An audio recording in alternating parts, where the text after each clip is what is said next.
81 kilo থেকে 67 কিলোর এই জার্নির প্রত্যেকটা মোমেন্ট আমি ভীষণ এনজয় করেছি। যদিও জার্নিটা এখনও শেষ হয়নি, চলছে।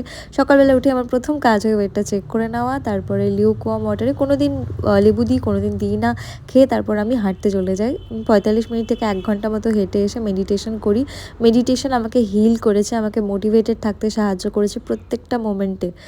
তারপরে আমি সোকনাটস খেয়ে নিজে ব্রেকফাস্টটা প্রিপেয়ার করে নিই। আর ব্রেকফাস্টে আমি আজকে খাচ্ছি ম্যাঙ্গো আর হচ্ছে কার্ড দিয়ে একটা স্মুদি। এটা এত ডেলিশিয়াস হয়, কোনো রকম চিনি কিন্তু ভুল করে হয়তো অ্যাড করবে না। মিড মর্নিং স্ন্যাকে যে কোনো একটা ফল খেতে পারো, আমি আপেল খেয়ে নিচ্ছি। লাঞ্চটা ভীষণ সিম্পল আছে, সবই সেদ্ধ শুধু অমলেটটাই নিয়েছি আমি।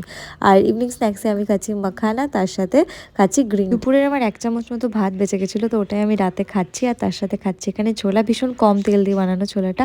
পোর্শন ম্যানেজ করাটা ভীষণ ইম্পর্টেন্ট। রাতে খেয়ে নিলাম জিরা ওয়াটার। অন্ধের মতো ডায়েটটা ফলো করো না, সবার মেটাবলিজম আলাদা, তোমাদের কোনো ডিজিজ থাকলেও থাকতে পারে।